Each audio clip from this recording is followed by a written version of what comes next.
What's going on, guys? It's your boy Sheev the Wise. We have a lot of cool Star Wars updates to get through today, so let's get it going.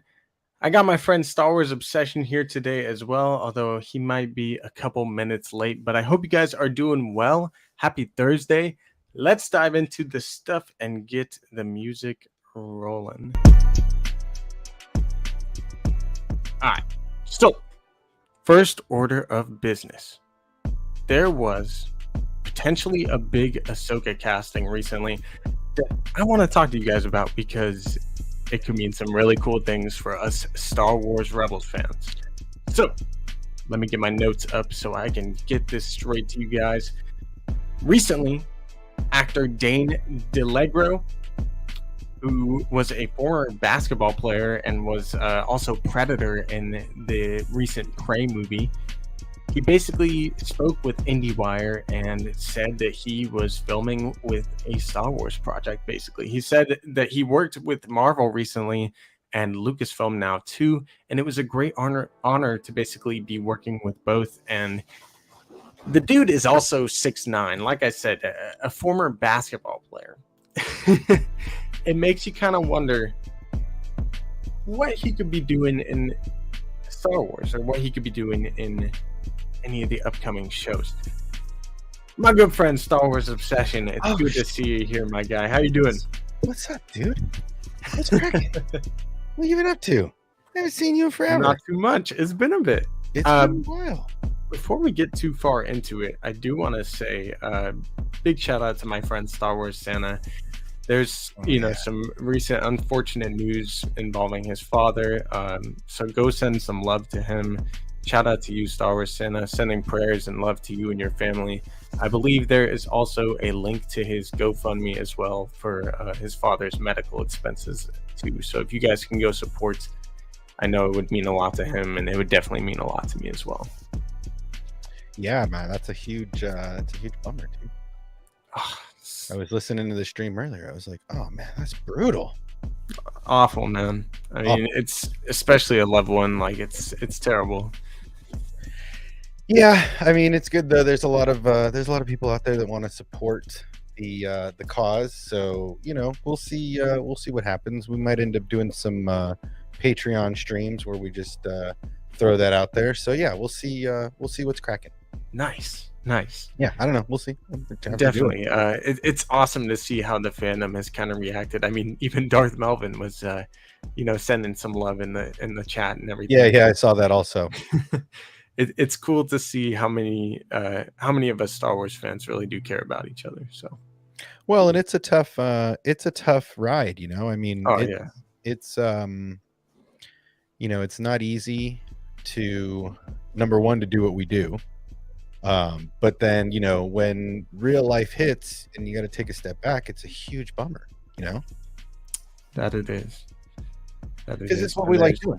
We like being around here. We like hanging out. We like doing all of these fun things, and it's just unfortunate that real life gets in the way. It's not like other streamers that have the ability to just hey, I'm here at the hospital and stream from the hospital and get clicks and all that. It's it's real life, so it's tough.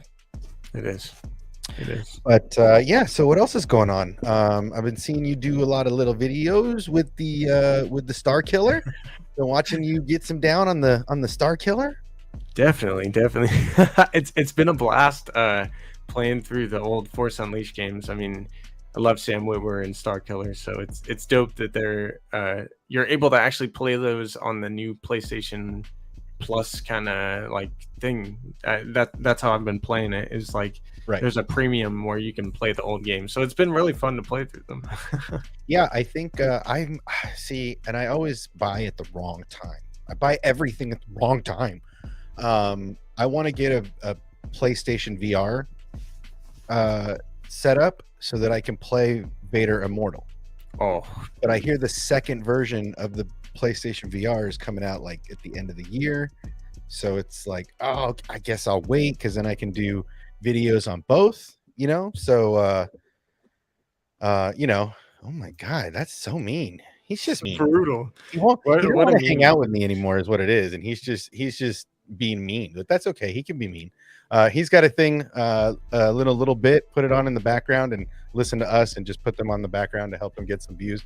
But he's got Jay is going over there, so he's going to have some fun talking some smack about Disney Star Wars, which is what I expect from those two filthy animals. Usually. Oh yeah. I mean, from those scruffy looking nerve herders, all band together. So.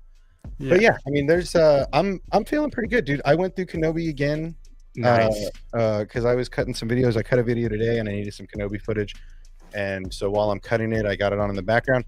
I know a lot of people are sad on it, dude, but I think if you start, I think you got to do more than just look at it at what you want and what you expect.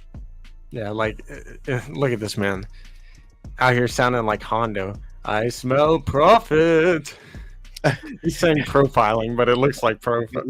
Is it profiling or profiting? I can't tell. Either way is a win. But yeah, I mean, I just feel like there's a lot of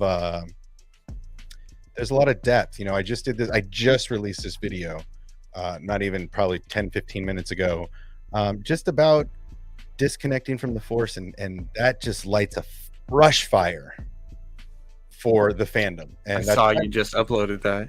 I'm going for it. I got another one about Force Ghosts that people are going to be like, they're either going to love it or they're going to hate it. I'm not going for that middle ground with these two videos. So like, I'm working on that this weekend while I'm working. But yeah, I'm not pulling punches for a minute, man. I'm just going to let it out. Yeah, well, real quick again, if you guys want to check out the GoFundMe for Star Wars Santa, there it is. And then of course there's Obsession's channel where you can find that video. He was just talking about that.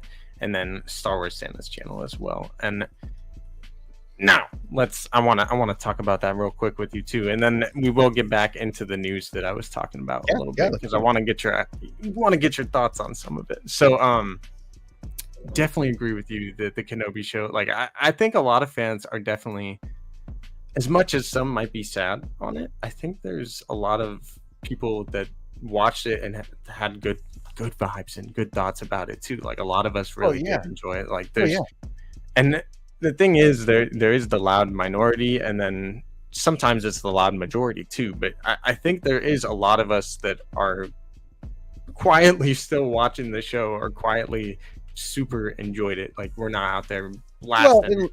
Look, I think there's things I don't like. I'm not gonna sugarcoat it. There's things I don't like. There's things that I'm not too hip on. But at the same time, I'm a long look, man. I don't play the short game, right? I'm in for the long con, right? If whatever you're into, right? I'm not in it for the short game, right? You got to know when to hold them, and you got to know when to fold them, and I'm holding them. I know there's good stuff coming, right? And Kenobi wasn't perfect, and I lost a lot of money. I lost a lot of buckets on that show, right? Yeah. I'm not mad. Why y'all mad? Dude, I mean, to what you're saying there, I'm in the shower thoughts here, but TMI. I'm in the shower and thinking about it. I'm like, best ideas come in the shower. Oh, sorry. For real. I'm just thinking about it. I'm like, Lucasfilm is genius, bro. Like, people out here kind of complaining about Book of Boba Fett, complaining about Kenobi. These are the long, like, I know Kenobi and both were really set to be one season shows, but the genius with Lucasfilm is a lot of times their stories are open ended, because this is all one part of a big story.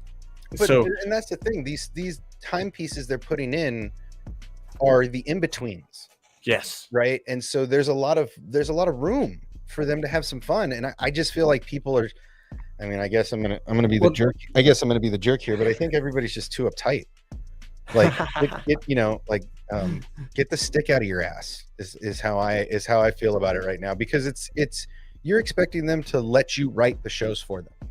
That's why everybody's upset. Well, that's not the way I look at it, and that's not my Kenobi, and that's Jake Skywalker and his brother, Vin Kenobi.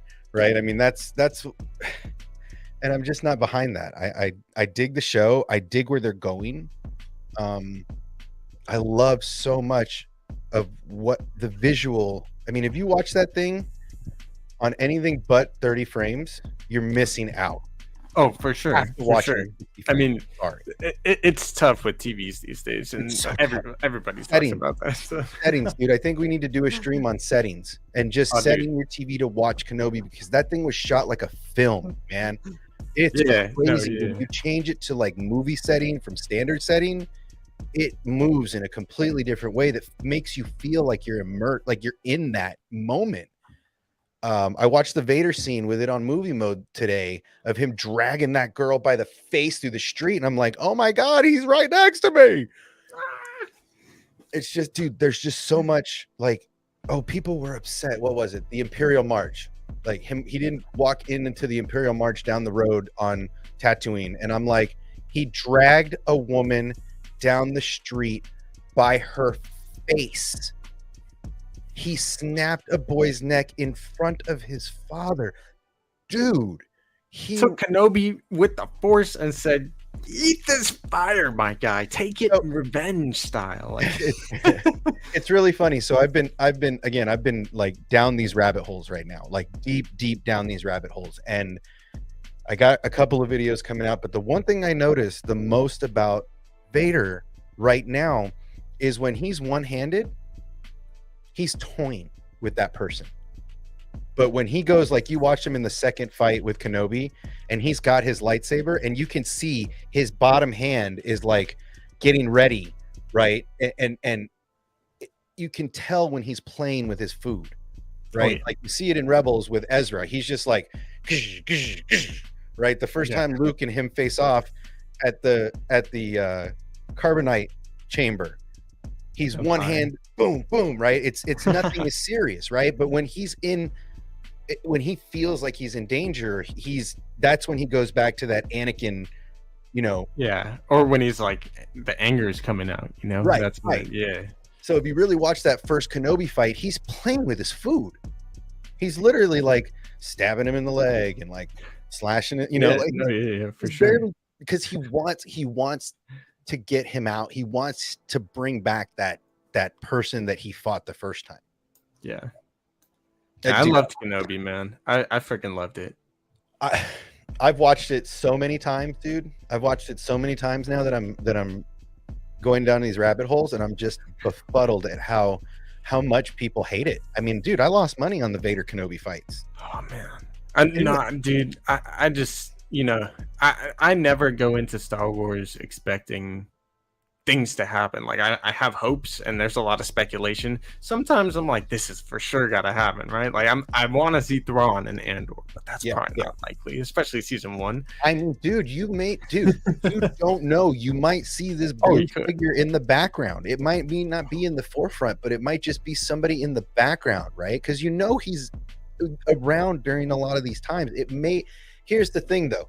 It may not be the first season, right? Because it's the first year, and then it's 3 years later. So it might be a second season after we see him in Ahsoka and they establish the character, right? And that was my whole point with the Book of Boba earlier, talking about that. Is I think that there's way more to tell with Boba's story, and probably even the Book of Boba season 2 that's eventually coming. And you know, a lot of times people like, you know, are skeptical about certain things or didn't like the first season, and that's because sometimes the first season is set up for a second or third season or a future story that they're going to be telling, and that's the long form that we're here for. You know what I mean?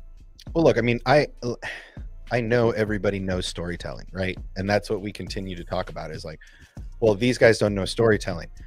I'm really, really happy that Dave Filoni's in charge, right? Like this long game, long chess game that he's playing while we're playing square block, square holes. Like we're like toddlers playing with like toddler toys, and Dave Filoni is over here playing 4D chess, right? Like facts. We're not even on the same level of storytelling of Star Wars knowledge as that dude. That's the apprentice of George Lucas, man. I mean, there's a lot that, dude, the Boba show sets him up to leave Tatooine. That's the whole point, is it shows him going, who knows? This isn't me. I'm not into this. And then he goes with Din to Mandalore. Like, this is the whole setup.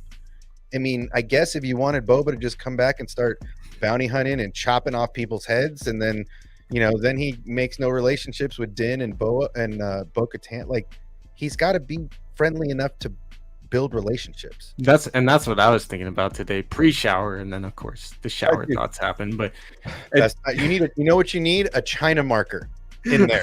You can't write with anything else because it goes away. You need I'm telling you, a China marker in the shower. Checkmate. No, but for real though, I'm thinking about it. I'm like, they had to make Boba somewhat not a good guy necessarily, but like show us the anti-hero in him, show him the kind of character development to how he would meet and like kind of want to interact with Din and everything, to your point. And I think there's still more to search with his connection to his dad, because I still don't think that's fully kind of explored. I know he kind of got over the Tuskens or did his thing on Tatooine because of that, but I think there's still more to do with those first flashbacks that the show initially started with, showing us Kamino and him as a kid and his dad leaving. Well, and I think that that Boba's story has so much potential, right? It's not a story that's been told, and I know that people are like, well, he's weak and this and that. Okay, you had to show some kind of different growth, right? If you come out of a Sarlacc pit as the same person you went in the Sarlacc pit at, I think you might have failed, right, a little bit at learning the value of life. And I'm not saying that he values life any more or less. I just think that he realized over the time he was in there, however long he was in there, that he's alone, completely alone.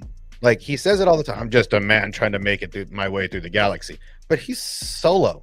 He's got nobody. So that's Din Djarin at the start of the series. That's Jango Fett before he has his Boba, and that's Fennec Shan before she teams up with Boba. I mean, that's all the bounty hunters. He saves Fennec. Fennec gives her loyalty. They become friends and partners in crime. The Bonnie and Clyde of Tatooine, if you will. And then he, befriends another enemy, right? It's not weakness to befriend your enemies, right? If you've ever watched Game of Thrones, like, bro, watch that ish, right? That'll show you the thought process it takes to befriend your enemies. And so he has, Black Chrysanthemum right there, and he's like, look, bro, business is business. You want a job, right? It's that simple. And he's building these relationships because he realizes after the events of Return of the Jedi, no one came looking for you, dude. They left you there. Everybody. What does that do to you? Yeah. Right? Luke Skywalker goes in that pit, Han Solo, and everybody's jumping in after him. And they save him. Calrissian almost falls in. Chewie and Han, blind ass Han, is hanging over the side of a boat. Hey, grab the stick, dude.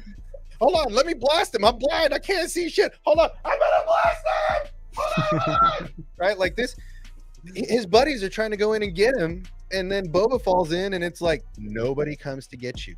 Mm-hmm. Right? These are the things that people forget, right? They forget how would you feel being imprisoned in a stomach? Yeah. And nobody came to get your ass. An acidic stomach at that. I mean, all of them are acidic, but I mean, I think that all stomachs are acidic. It's just, there's just a lot. I think people are just missing it because they need to be a little more spoon-fed, want to be more spoon-fed. And then last point here before I try to get us back into the news here, but much love to one of the happiest chill dudes. If you want to enjoy the content, take a page from Mike Stanchill Porter's book. I think people are too tough on Star Wars and MCU Disney Plus shows. Enjoy them for what they are. You said it, my man. Well, and watch it like a 5-year-old. Watch it like an 11-year-old. I mean, an 11-year-old be like, why is Boba Fett such a nice guy? No. I mean, like that's pretty sick what Boba just did right there. He's lopping off heads and drive-bying. And, I mean, the only thing we didn't see him do is shove somebody in the Sarlacc pit, or feeds Bro, are you kidding me? I feel like the scene where he went back and did the seismic charge in the Sarlacc. Like, come on, man, that's even but cooler. at that point, Lando Calrissian is the strongest human in the galaxy. Like a 5-year-old. The 5-year-old's not thinking about that. The 5-year-old's not thinking about that. And that was one of the things I was kind of like, damn, that's the strongest human ever that got out of that thing. But yeah, look, there's problems in all of this stuff. Again, watch it as an 11-year-old going, yeah, dude, that seismic charge was awesome. Yes. Did you hear it? Yes. So it's tough, man. Like I said, I'm doing some deep dives right now. I'm trying to poke holes, and this will get me found out by some YouTubers that like to bash on people. But for me, this is like, I'm trying to poke holes in arguments right now, right? So this whole disconnecting from the Force and everybody hating it, I'm trying to poke holes in their sales on that notion, and that's what that video's for. I got another one for Force ghosts touching things and interacting with the living. I gotta watch your video. I definitely gotta watch your video that you put out today. But I feel like in terms of the disconnecting, like for me, I never really disliked that Luke did that, and I don't think anybody ever really disliked that Obi-Wan did that back in the original trilogy. That's just how Obi-Wan was and how he was presented at the time. And obviously, like, you don't really know how disconnected he really was at the time, and they kind of display it more in Kenobi. But I think honestly, seeing Kenobi go through it put it in perspective of what Luke probably had to go through in terms of his life and the untold stories that we don't fully know. And here's my thing is, if Luke went back to Tatooine to build his saber, right? Let's say all those years later, because when he left the first time. He's like, I'm never going back. He gets his mick chopped off in Empire. He gets it fixed. He's without a saber, so he goes back to Tatooine, because where else is he going to go, right? I don't know where to go right now. So he goes back home, and he goes to Ben's hut, and he starts shifting through Ben's stuff. Not only does he find a Qui-Gon Jinn kyber crystal, potentially, that powers his green lightsaber, which would be dope to see. That would be so sick. But how do we know that from the journals of Kenobi? Because he did write. I'm pretty sure he did. Luke. Yeah. How do you know that he didn't start writing those at the beginning when he was disconnected, right? That's the thing, is that you don't know what he left for Luke, because they haven't illustrated that yet, right? Yes, we know that he went through his hut and he found this and potentially kyber crystal, but he went and found the journals of Kenobi and went through and read through what he went through in isolation. These are stories that aren't told. How do we know? How can you judge without sitting back and going, oh man, what if Luke did learn that and just realized taking himself out of the equation was the best move, right? It's tricky, man, because we don't know where George's mind was. We don't know where Dave's mind is. There's a lot of storytellers involved in this.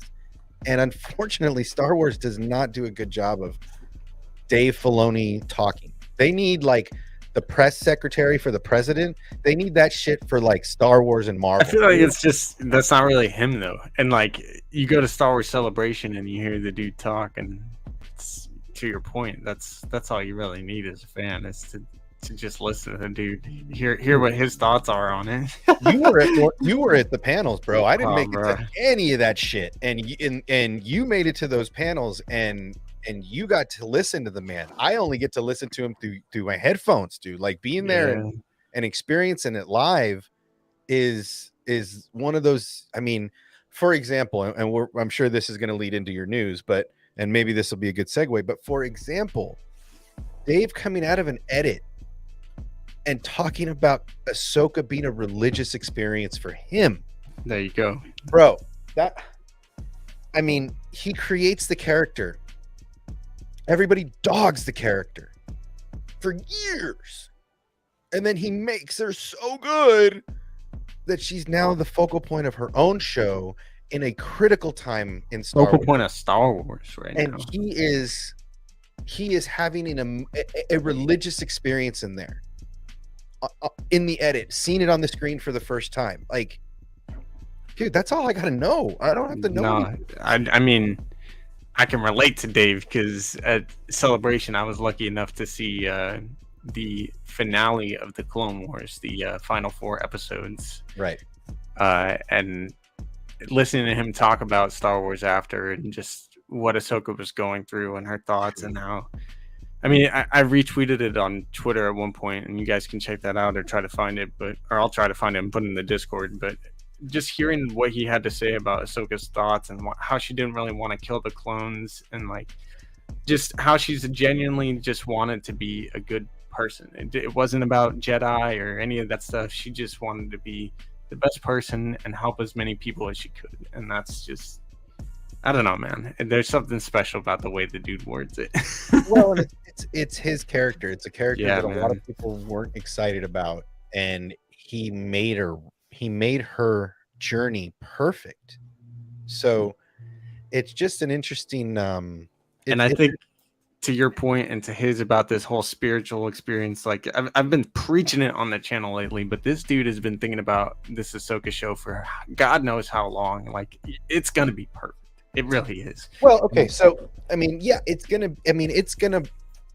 be perfect for the story he's trying to tell. Like, obviously fans are gonna nitpick at stuff. It's just what we do as fans. Like you said, we get out of the 5-year-old perspective sometimes, but I think all the time. I think Dave is going to make this story so good that it's going to put us in that 5, 10, 11-year-old perspective and feel like a little kid as we're watching it again. Well, yeah, I mean, dude, and here's the thing. So the couple of the guys and I have been talking about getting on stream and talking about this in particular, and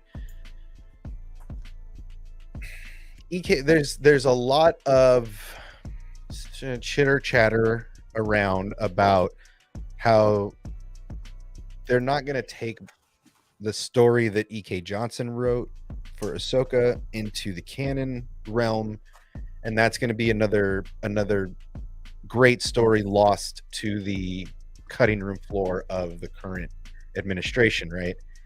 And again, I'm curious to see. I think there's a couple of, I think like all the rest of the stories Dave has been pulling from, I think he's going to pull 4 or 5 things out of the book and give E.K. Johnson her due. I think there's a couple of things that you can't not use that story to illustrate. Facts. And just real quick, I'm going to touch on your thing. I think you're kind of brushing on the leaks that came out for Tales of the Jedi recently. I have heard nothing of them, so please give them to me. I'm not going to give them to you directly here because honestly, personally, out of respect for Dave Filoni and his creations and everything, I don't really want to spoil it on the channel. Like, I'll link you guys to it in the Discord and everything in Obsession. I'll give you all the info because I know everything that's basically going to happen, at least from a source on Twitter. But right, I want to say just on those, like, take them all with a grain of salt because there's already been some things where we're not even sure if what they're saying is accurate. So who knows exactly how much the books are going to entail and not. Based on what they've said and the leaks in general, there's nothing that really contradicts the books outside of a few things that may still have the characters from some of the books. So to me, it's like we don't know yet until we see the product, and I haven't even read the Ahsoka novel or Dooku Jedi Lost, so I can't really say myself yet. I have to dive into those books, and I think all of us audio book it, or are you going to read it? Probably audiobook just so I can actually do it at work. Book. Ashley's the one that narrates it, so it's really great. Yeah. I'm going over Plagueis again right now. I'm starting that over from Jump Street. As far as I understand too, like there are some slight changes, like the color of Ahsoka's saber and the finale of Clone Wars and stuff like that. And honestly, that stuff doesn't really change the full story that much. And like there are little details that could change the story here and there. But I think like you're talking about from the book to what Dave put out? Yes. Yeah, and well, the great thing is Dave kind of explained where he was going with that also. So it really put it in a different perspective. He kind of came out, and that's one of the few times Dave has come out and said something like this. He couldn't finish the story at the time either, but keep going. Well, but the fact that he even, that he went through, and I did a video on this also, that he, a while ago, that the reason they changed color and they weren't green anymore and that they were blue is because of Anakin, because Anakin had his mitts on him the entire time she was gone, and every time he thought about her, he pulled them out and tinkered, and that's the whole story. So cool, I can get on that. I don't need, it's okay if it broke that little bit of book canon. I'm cool with that. Yeah. Please don't take away the Inquisitor fight and the importance of those being her original kyber crystals. I cannot illustrate that enough, how much I want Dave Filoni to play that card. Because you're worried that they're not going to show that kind of I'm worried that they're not going to show her getting her crystals back from the Inquisitor, And I'm more concerned with them not using the way that E.K. Johnson illustrated that moment was brilliant, right? Like she didn't. Okay, so in Rebels, she turns off the Inquisitor lightsaber, right? Yeah. So she actually turns it off, right? So badass. When she got her, I don't want to spoil it for you, but when she gets her crystals back, she doesn't do that. It's not anything like that. I know what happens. Okay, so it's almost a religious experience, right? In that moment, it's almost like she gets so close to those crystals and they feel her that it explodes. The second she touches the saber, it and kills dude, and he's dead. Yep. And they stop singing that dark song that they were singing. Like the fact that she feels them from across, they're reaching out to her. Is the way it's illustrated brilliantly. I pray that Dave Filoni shows, like when she touches the saber, that she has a quick like 1, 2, 3, 4 flash of her like getting her green lightsaber, yellow lightsaber, the two together, the blue, and then the burial, and then her getting them back. Like that. Awesome. That cut has to happen because those are her. The reason they're white is because she didn't have to meditate and purify them. Her touch purified them. Like it's, dude, just I can't wait for you to read it. The way it's illustrated. Oh my God. I can't wait to hopefully see it in the show. Oh my God. It's a missed opportunity. I don't know. I don't want to spoil anything either, but I don't know if we're gonna get like a full scene of her constructing the white sabers. I don't think that's gonna be, but I do think it's possible we'll see that fight. Like that would be really cool. Well, that's the thing, is that the sabers are already basically at the point where she gets those crystals, her crystals, I call them, back. She already has her sabers built. They're already built. She's been tinkering and knowing she has to find crystals for a while. And so all she has to do is put them in the sabers, and light them up.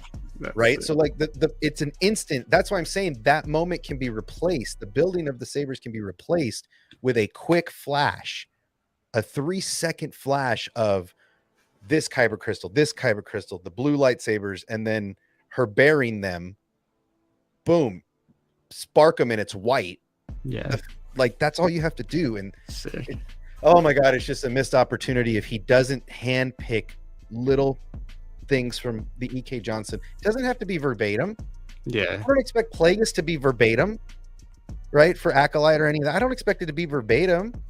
Pick the best shit out of it and put it on the plate. Do it. All right, real quick. We're going to get into the news real quick, but I do want to announce memberships for the channel are officially live. So if you guys do want to become channel members, I did make it live, I'm pretty sure, right before the stream. Now, so if you guys want to support us, we are starting. Go ahead. I'm curious. Can you tell us about the memberships? Currently there's not much to it, but I'm going to be adding over time. I'm definitely going to do some giveaways in the next couple of months as things kind of get going.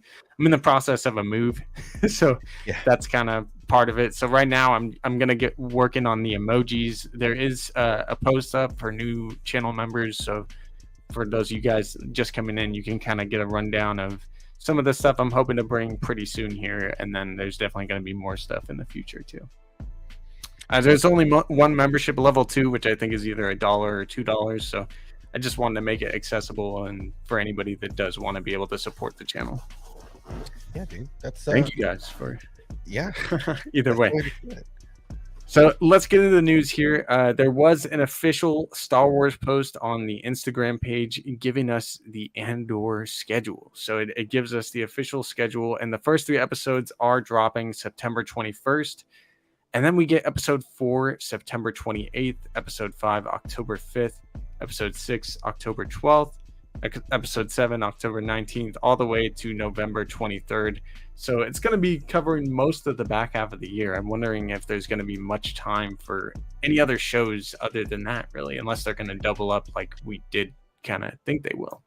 Oh, I mean, Bad Batch is supposed to come out, so I mean, it looks like there's going to be concurrent running shows, concurrent timeline, which I should think be interesting. Bad Batch was supposed to come September 26th, if I'm not wrong, right? Right. So you get 3 full episodes of, and I Okay. think that was planned from Jump Street because they might coincide in timeline. We might see him on That's Mothma what I was thinking, live but action and in Bad Batch. So I can totally see that. I can totally see that happen.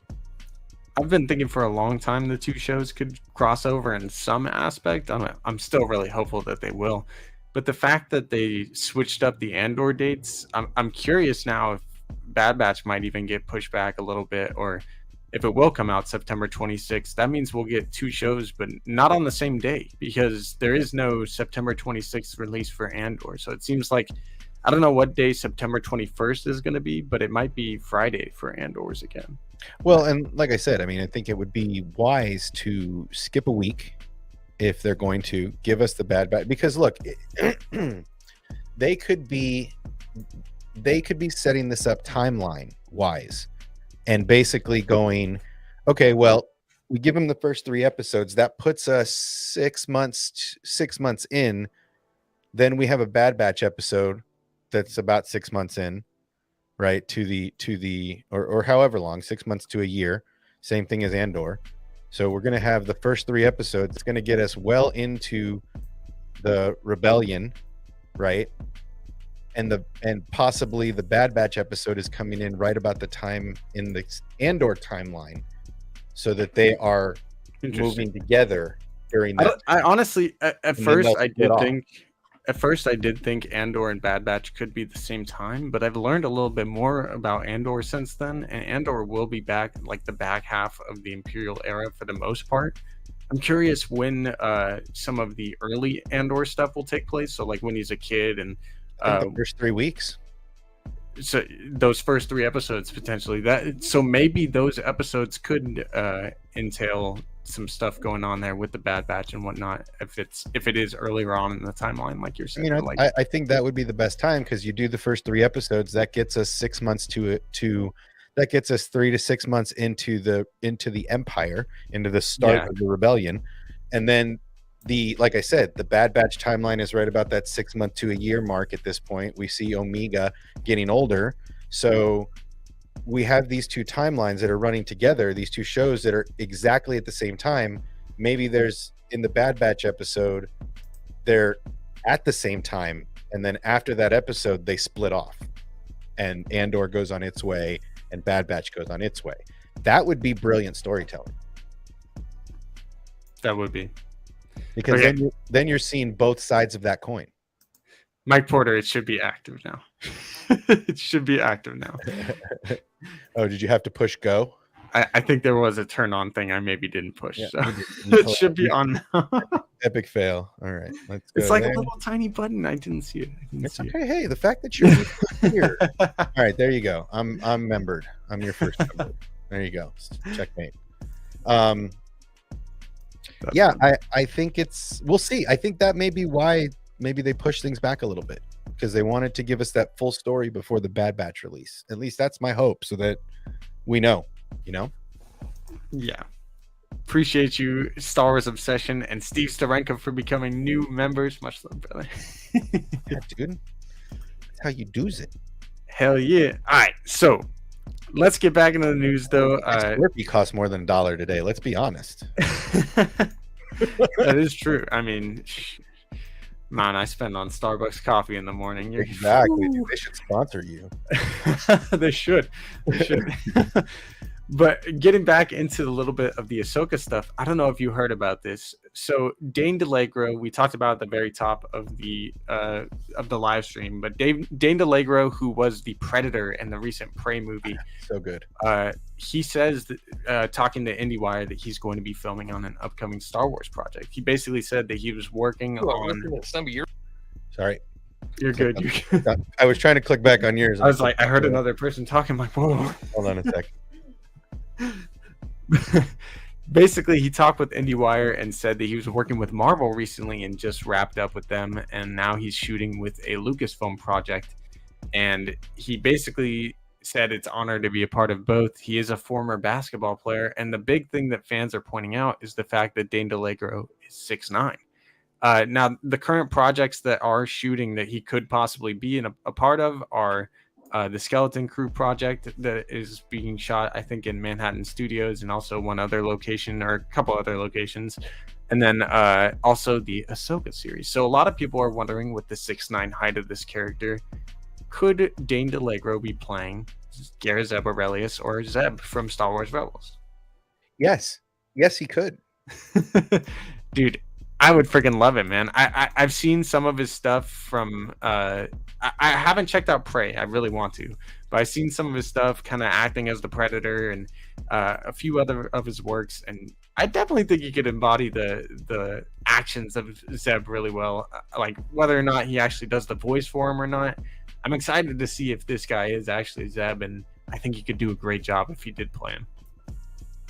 I think honestly, I think they could do a little bit of a CGI mixed with live action kind of a thing, like with Jar Jar back in the day, and like with Grogu even now with the puppet that they use with him. I think it would be really cool if they added a little bit so that they make Zeb look as good as they possibly can.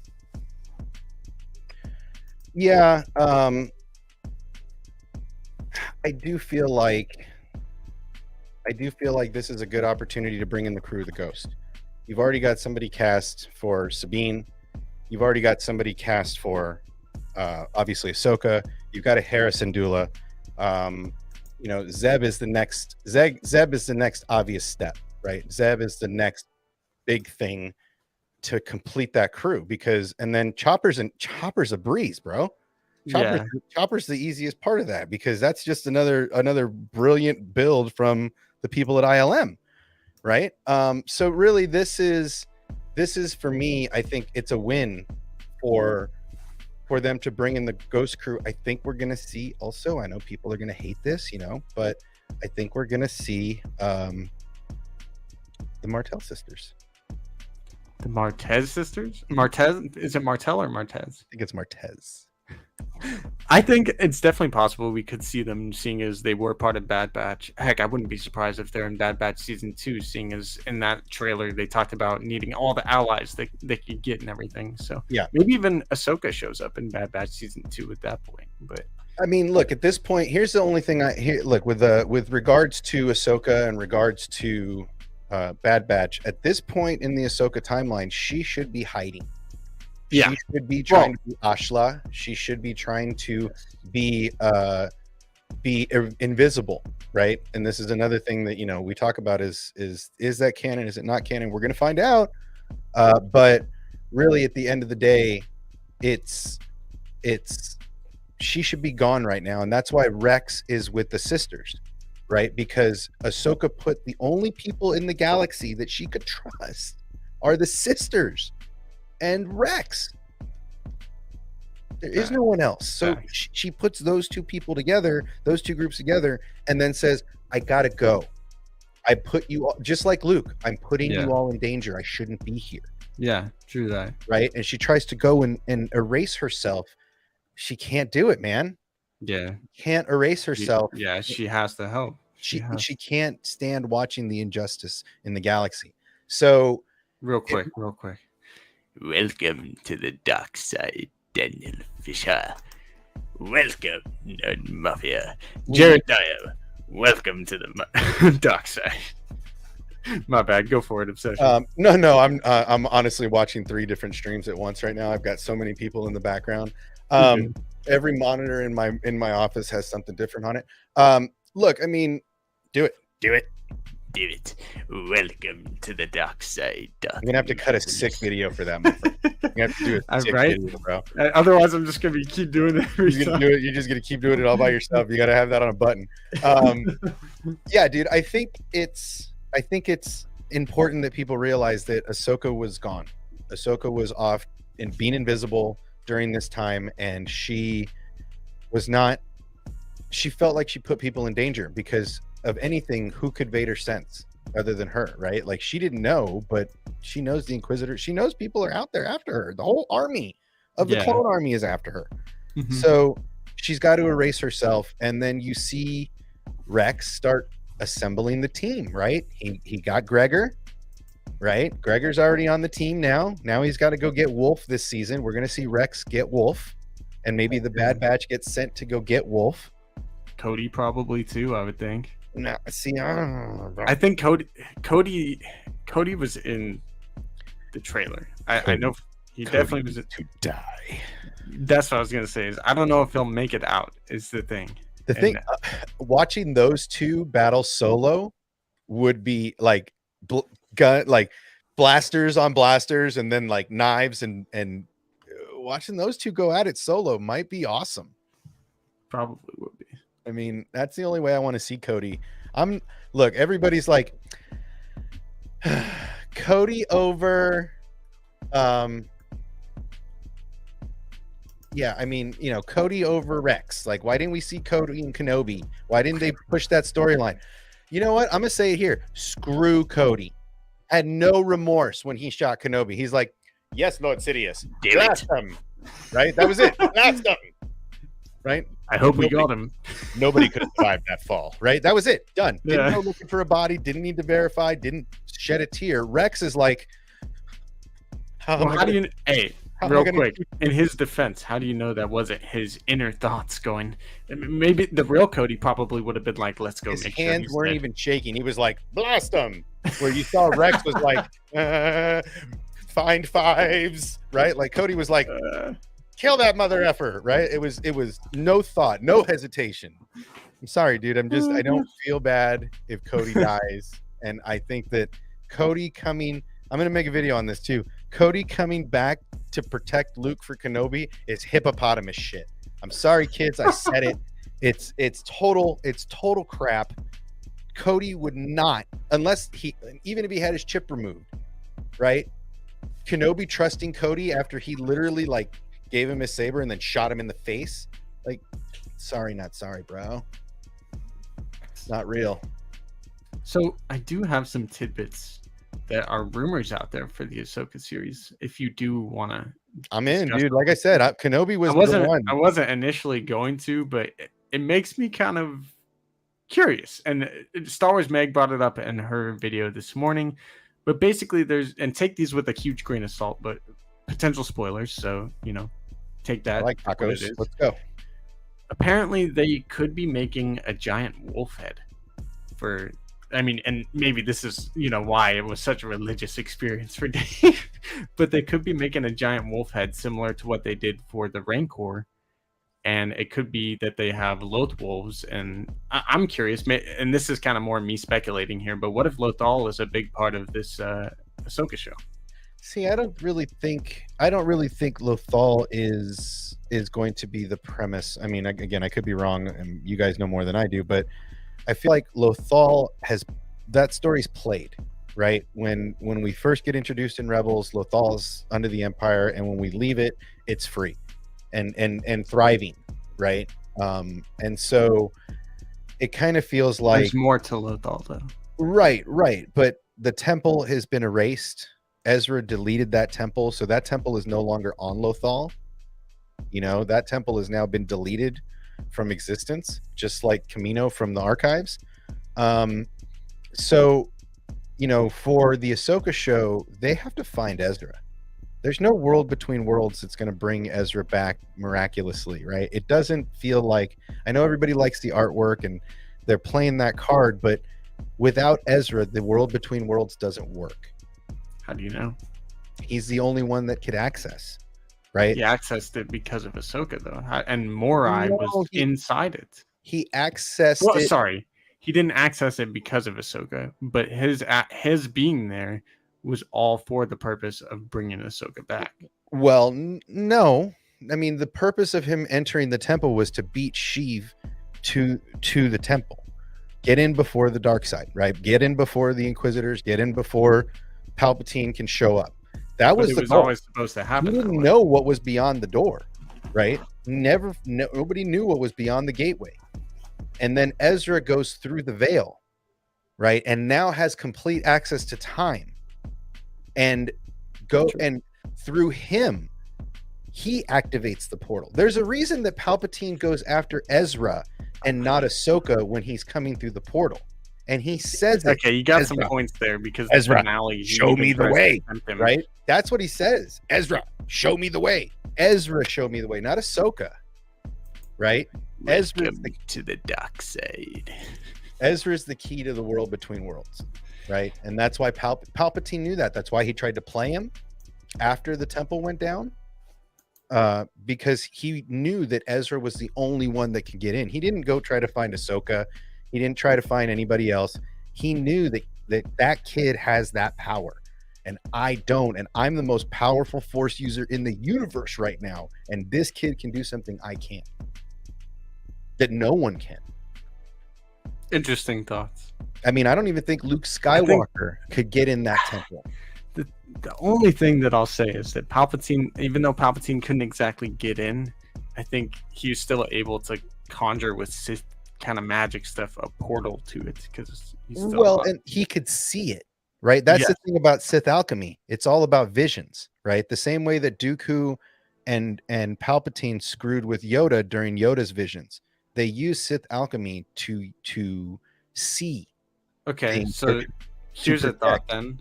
What if they don't exactly go into the world between worlds to find Ezra and everything, but what if they, Ahsoka was in there. We don't know what she did, on her exit on the way out.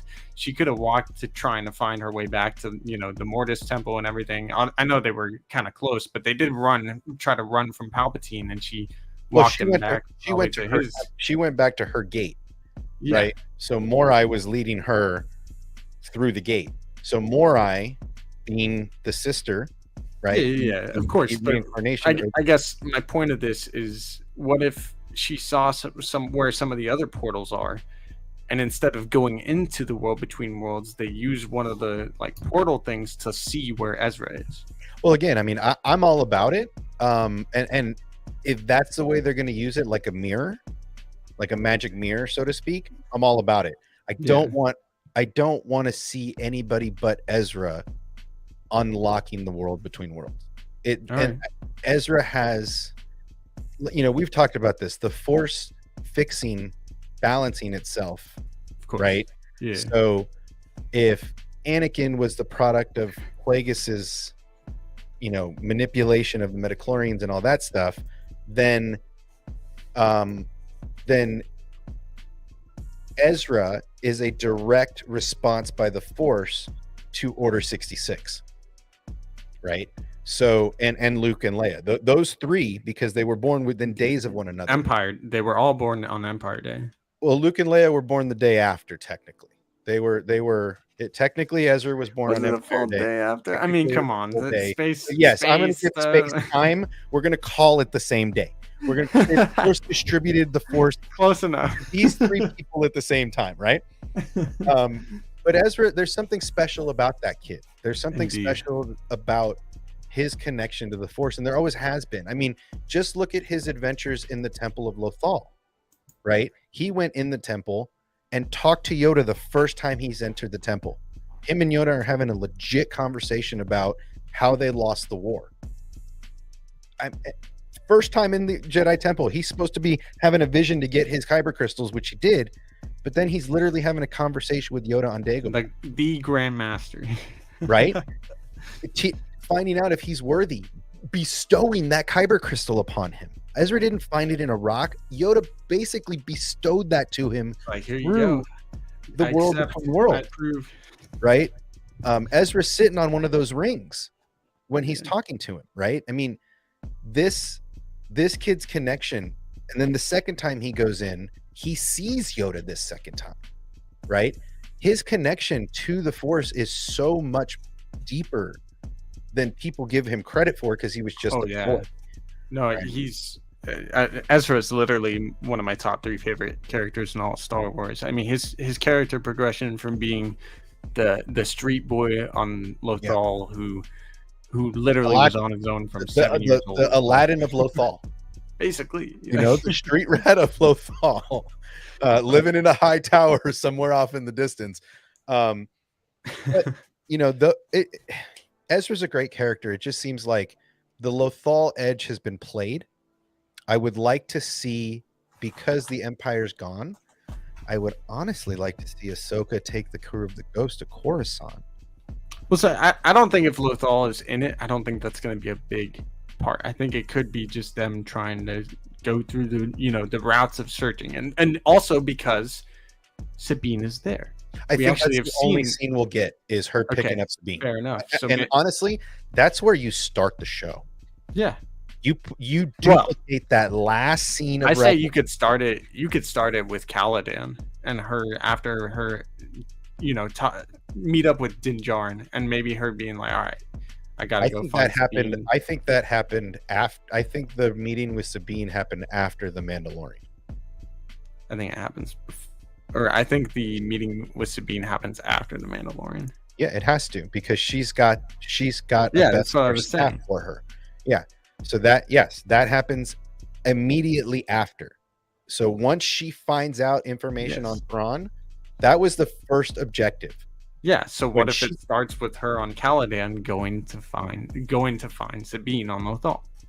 I think that's fine. I'm cool with that. I just think the way it would slap from Jump Street is if Sabine is at the mural reciting the last scene from animation to live action, putting on her helmet, the same exact scene in live action as animation, turning around and walking to Ahsoka, and then starting it right there, saying, where have you been?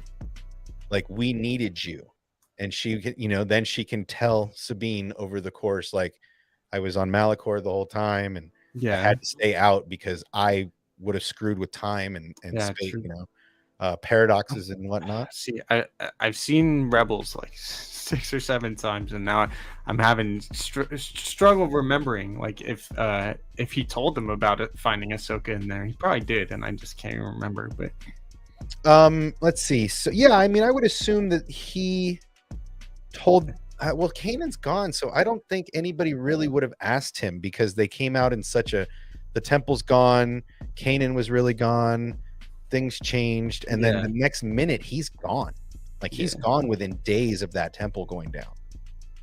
So maybe he told Sabine. He was gone before, to your point, I think. Sorry, I was confused there. Well, he's gone. He has time after the temple disappears to tell Sabine maybe what happened. Yes. And that she ran into Ahsoka. So to be expect Ahsoka to show up. He probably did. In fact, that's what I would say. Yeah. I would say that's why she's waiting at the mural. She's waiting every day for Ahsoka to show up. Possibly. Or Ezra. I think originally she was waiting for Ezra to show up, and then she realizes that she has to find him. Who, Ahsoka or Sabine? Sabine. See, I think Sabine understood as soon as I think sort of, but like she even says in the epilogue, like I thought like something about like Ezra coming back, and like now I need to go find him or something. Yeah. I don't know. No, I'm with you. I think it's a great opportunity to bring some of these stories together. I can't wait for it. Darth Maximus says Ahsoka, Ezra, and the Rebels crew could be the new Star Wars story content some people have been asking for. Hell yeah, brother. I definitely think so too. And honestly, like, I have some thoughts about Ahsoka, and I think it's going to be a multiple season show to, I'm saying, man, I think Dave's been planning this show for a long time. So I think there is a long form story for it that's coming in the way. And the first season is going to be our journey to finding Ezra and Thrawn. And then it's going to really kick off in maybe season 2 or 3, going from there. Who knows how long the show could go? I mean, look. Here's the thing: is that there's a lot of people that are upset with Disney and upset with Star Wars, and here's the thing: you guys are going to keep watching. I mean, you complain about it, you can put all the videos you want about it, you're still going to watch. True that. You're not going to stop watching. Number one, and I think when all the chips are down and all the cards are out, I think these stories are going to connect brilliantly. I mean, Dave's been planning this. Dave's been planning this since Ahsoka, since the first episode of Ahsoka. He's probably had this long game. Yeah, I mean, since maybe the man. Yeah, it's funny. There's a interview at one point where he's talking about how he's trying to find a way for to make the Ahsoka story he was creating like fit and like, you know, kind of connect it to everything else. And then Jon Favreau came in with the Mandalorian, and he never really realized, like, you know, this dude in silver armor and this little baby Yoda would be how he connects Ahsoka to the larger story that he's telling. Yeah, I mean, I don't think without these stories you could tell that story. I don't think you could just drop her out to the masses. I think it would be like the Black Widow movie. I think it would be a good story, but I don't think people would really understand it, right, and where it's coming from. So to be fair, I think this whole thing is leading to a grander, you know, Dave's, like I said, Dave's playing 4D chess. 4D chess. We're playing with the little maze blocks at the dentist and at the kitty doctor. We're light years behind where he is, and he's had this plan since he was working alongside George Lucas doing Clone Wars. I think, right? When he brought Ahsoka back in season 7 and finished the arc, he knew where he was going with this long before that came out. I don't know if he fully knew, but obviously Rebels came along and he knew he was going to add her into there at some point, and did. And at the end of season 1, yeah, that's 2014. You're right. Yeah, you know, I mean, he probably has been thinking. Yeah, he's been thinking about this. I mean, if Feige's got a wall in his office, this dude actually has a wall in home that he's literally storyboarded. Probably a whole room. Out. You know, yeah, a whole room of his is definitely storyboarded this out. And each time, it's just like, I don't go in there. Yeah, they lock that door. Each time he goes and puts out a show that puts them in the direction that he needs to go, he checks it off on the board. You know, pull stuff down that isn't going to work now that they've moved this. I mean, he's a master chess player. Yeah, you know, he learned next to the Grand Master. Like, you don't learn how to F it up from the man that made it. Sorry, bro. No. You learn how to tell stories. That's true. So I got a lot of faith. I know, you know, it's always darkest before the dawn, and the reef closest to the island is always the hardest to get by. But, you know, I think these are the rough times. These are the growing pains of Star Wars right now, you know, and now that there's a captain at the helm that understands the journey and understands what we're going through. I think understands that I can't retcon the sequels. I can't go back and redo a $4 billion investment. I can't do that. So I got to connect this stuff. And that's what he's working on, bridge by bridge, connecting these things. Hell yeah, man. I can't wait for it, man. Ahsoka's going to be lit. I even think it's going as far as, you know, bringing in Tales of the Jedi to add more context to her story and everything. 100%. And I love that they're doing that right before Ahsoka comes out next year. Like, it's probably going to be the end of this year, like December timeframe, that we get Tales of the Jedi with, you know, Bad Batch coming out probably still late November sorry, not late. What a good segue from Bad Batch and Andor and all that, but what a good segue from Bad Batch to bring Ahsoka back into the fold and show that scene with Bail Organa. Yeah, when she comes back and introduces herself as the new Fulcrum, right? Yeah. Like, that would be a great moment to show at the end of Bad Batch, going into Tales of the Jedi, to get people hyped on her, going into Tales of the Jedi and her story, and then jumping right into the full Ahsoka show. I mean, talk about a religious experience. The cool thing is too, it would be going from Tales of the Jedi to Mandalorian season 3, which I think she could be in Mandalorian season 3 at some point. I think she could, like, because she already cameoed in Book of Boba Fett and Mando. Yeah, I mean, she's going to be there in some facet. We might get to see her leave from there, but that's a tricky part, because where is that in the journey of finding Ezra? Sabine. Right, that's the part that bothers me. No, Sabine's a Mandalorian, and there's something going on with Mandalore and Mandalorian season 3. Right, I could be that. But my problem with her being at Luke's temple is my bigger issue. If we see her with Din Djarin in that episode on that planet, and she's looking for Thrawn, why are you wasting time with Luke? That's not part of your journey. That's not part of your mission. What are you doing? And when is that set? I was curious too, because that part bothers me. Is like, as soon as you get done there, you should be going to get Sabine. You shouldn't be hanging out here with Grogu and watching. You shouldn't be here hanging out with Luke. You should be on the mission. The mission is Ezra. The thing I was thinking about the other day, the whole thing and the way that Ahsoka was brought into it is that Mando was looking for a Jedi. He thought she was the Jedi he was looking for. And where did she send him? She sent him to Tython. And what did Tython bring? Luke Skywalker. What if she hadn't even met Luke at that point, and just because Luke was called through the Tython temple and everything, the two of them ended up meeting because of that? Well, you think they missed him?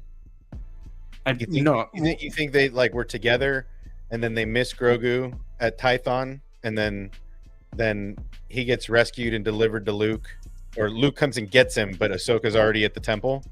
Well, I don't know exactly how it would work. I'm just saying, like, I think the meeting could have happened after Luke saved Grogu, and during the time of Book of Boba Fett, before we see Grogu. Or before.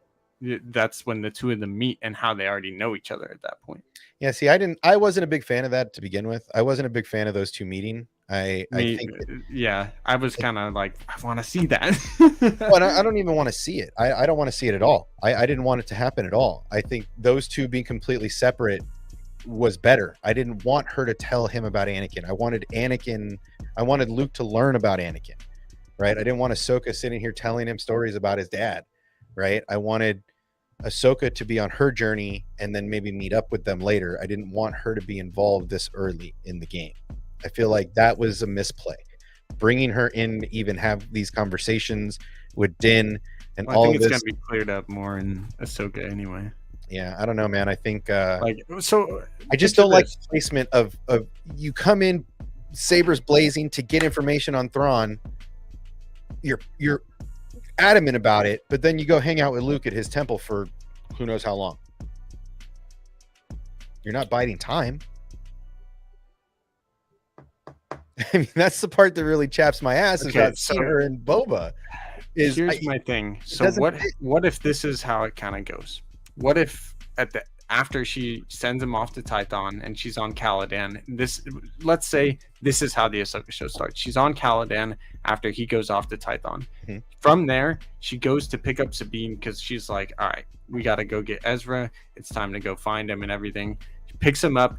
And then she gets a call from her homie Bo-Katan, who's just like, yo, this shit just popped off. Luke Skywalker just saved us. And she's just like, Luke? Hey, yo, Luke Skywalker just saved us, dog. She's like, what? And so I'm going to make that TikTok, dude. She picks up Sabine, and then she's like, yo, I'm sorry. Ezra can wait. And she just like goes to meet Luke Skywalker. U-turns it. Talks with him. He's got Grogu at that point because he saved him and everything. So the two of them are talking about Grogu. That's how we see them in the Mando or in Book of Boba, and then from there the two of them go off. Or it happens after, and she's just like going to Sabine and gets sidetracked because Luke Skywalker. If Ahsoka went to get Sabine, and then they went to Luke's temple. Where the F was Sabine while Din Djarin was sitting there? What a prime opportunity to introduce her to Din Djarin and a fellow Mandalorian. All right, then it happened probably after. You know what I'm saying, bro? She was going to Sabine and got a call from. Did she stop for gas? Right? Did she need some? You know, it just bothers me because it didn't need to be there. It didn't need to be there. Oh, but it was so good. I agree. Dude, I'm with you. These, everybody got real rock solid off it. I did not. I was kind of like, oh man, this sucks because you almost chopped that lady's head off because you want directions to Thrawn, and she tells you whatever you need to hear, and you're like, nah, sorry, squad. We're gonna stop by Luke Skywalker's pad for a bit. We're going to chill on his couch. We're going to relax there. Okay, the only argument that I'll say, like, to agree with you is just like she when she met up with Anakin again at the end of Clone Wars, she's like all business. So like I doubt that it would really make her like turn around and go back. But I'm telling you, like, just picture she's going to pick up Sabine, and it's just a little hyperspace call, whatever the heck, a HoloNet call, and just oh my God, Luke Skywalker came and his Bo-Katan. Yo, you used to roll. Yo, hold on. You used to roll with. Hold on. yo, you used to roll with a Skywalker, right? You used to roll with an Anakin Skywalker, right? Yo, this Luke Skywalker cat just rolled in here, killed like 15 to 20 of these badass robots. We're trapped in a room, and he just takes the kid and takes off. Do you see? He was in an X-Wing. You know how rare those things are? Come on. And she's like, I'm on my way. I don't know. I feel like they could still explain it in the Ahsoka show, but I agree with you. It's a little open-ended and interesting. Look, if we see Ahsoka and Sabine in the throne room in the capital of Sandari, coming out from behind the pillars as Din Djarin is walking up to the throne that Bo-Katan is sitting on, then that's a great way to intro it. Yeah. Right. If you're going to intro it in Mando, that's the scene you intro it. Sabine's been there. Ahsoka beat Maul's ass in that room. Right. Like, if anything, Ahsoka has the right to rule Mandalore more than anybody. She beat Maul's ass. Right. I always argue that Sabine technically beat Gar Saxon for it. But I mean, technically, you have to beat Maul to take the right of ruler of Mandalore, and technically, Ahsoka beat that ass. So, to me, you know, by import math here and adding the tally, I mean, technically, Ahsoka she already has a little like crown thing on her head. You know what I mean? They gave her Mandalorian armor and bands and shit. You know what I'm saying? Dude. I mean, technically, I feel like Ahsoka. Y'all thought Grogu was the Mandalorian Jedi. I don't think so. I think it's Ahsoka. I think they need to build a special helmet for her. I'm going to say it wrong. Togruta. Togruta. I say everything wrong, even though I don't. I think that's the type. Yeah, because Leku are the other people. But you know, it just was I right or were you right? It's Leku for the Togruta people, which is Ahsoka's people, right. And then the other people have the Twi'leks have something else, unless those are. I can't remember. No, Twi'leks are the ones with the long. Yeah. Answers. Are those Leku also? I don't know. So. Tails? Yeah, they're head. Montrals. Thank you. But yeah, I just feel like it just seems like there's great. It just feels like that was a misstep. Ahsoka did not need to be there to accomplish the goal in Book of Boba Fett. She didn't need to be there at all. Luke could have literally had that conversation while Grogu was off training in the forest, like Rey or like Luke did for Yoda, and he could have had that conversation one-on-one. Look, he can't do both. You can't be here. I need to detach you from him for this reason. Ahsoka didn't need to be that intermediary. It just didn't need to happen. Maximus. Never understood why Maul had the Darksaber just sitting there dusty on Dathomir.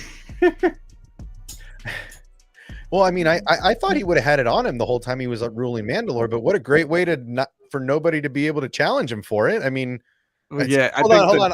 I got to go to my car and get it. Hold on, guys. I got the money to bet. I just got to go to my car to get it real quick.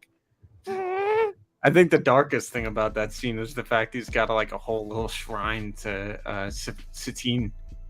It's like her eyes are like crossed out. I mean, no, that was his mission at that point. His mission was to take out Kenobi and brutalize make him feel pain. Dude, look, people say it all the time. Kenobi went through way worse trials and tribulations than Anakin ever could have. Right? Master dying. I think they're very poetically similar. He's a country song, my guy. I lost my master.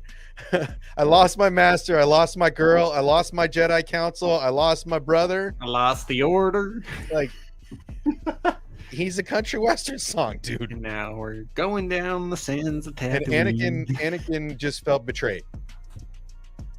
Sorry, Kenobi went through more, man, and he still didn't cross. Like, watching Satine die, the way he did it, like.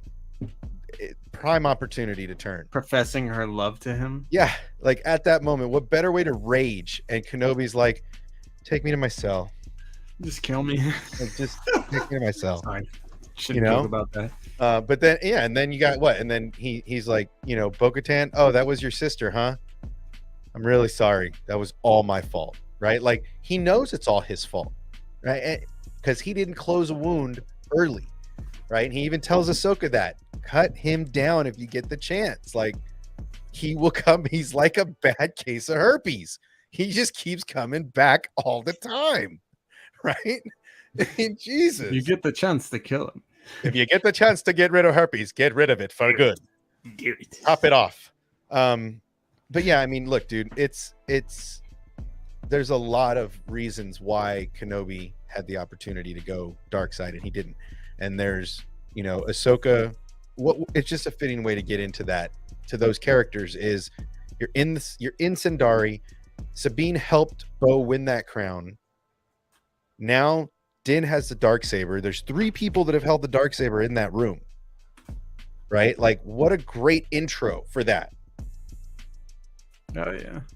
And then how great would it be for Sabine to be like, how heavy is it? How heavy is it right now? Yeah, let me see. Can I do it better? Give it to me. Right? It's like the sword in the stone. Just suns him right there on the spot. That would be dirty. Dude, that'd be great. Be like, I used to hold that thing. How heavy is it for you right now? I beat Gar Saxon's ass with that thing.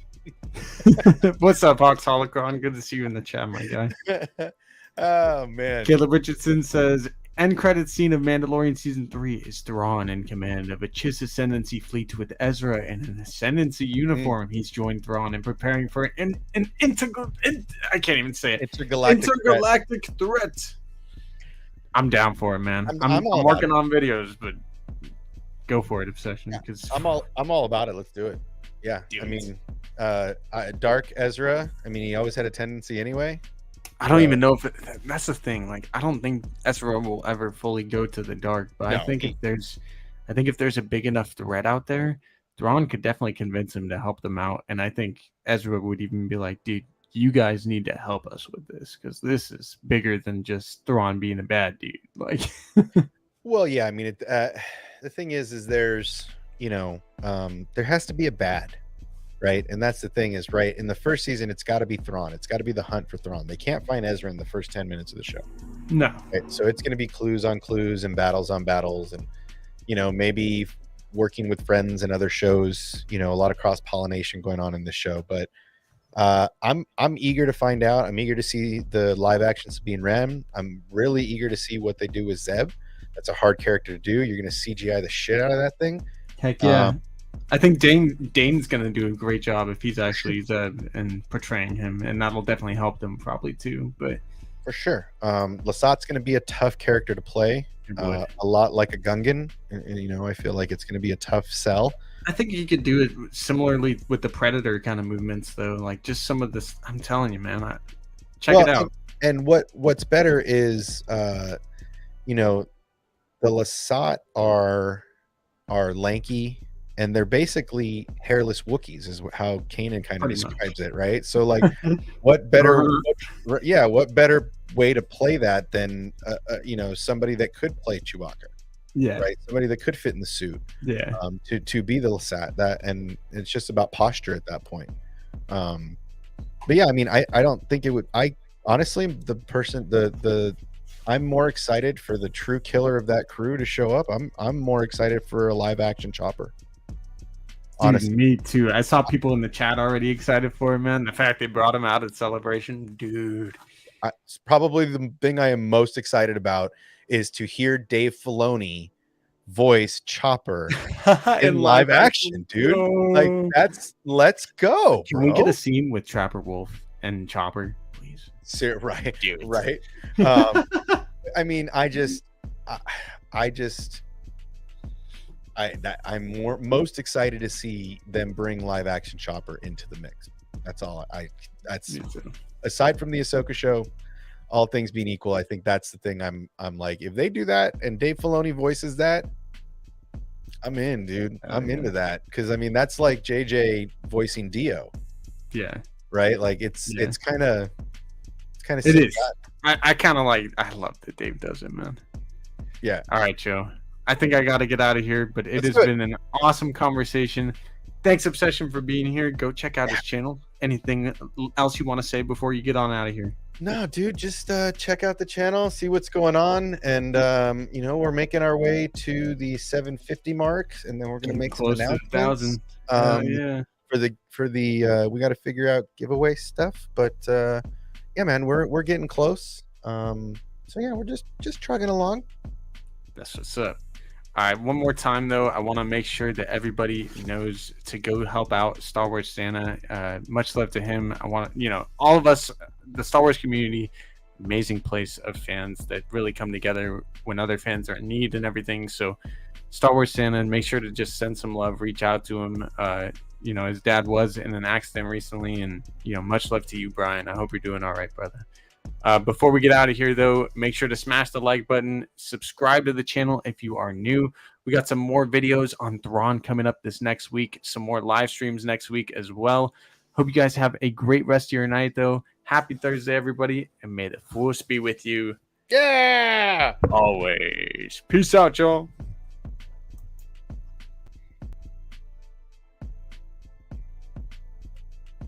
Oh, did he straight bell?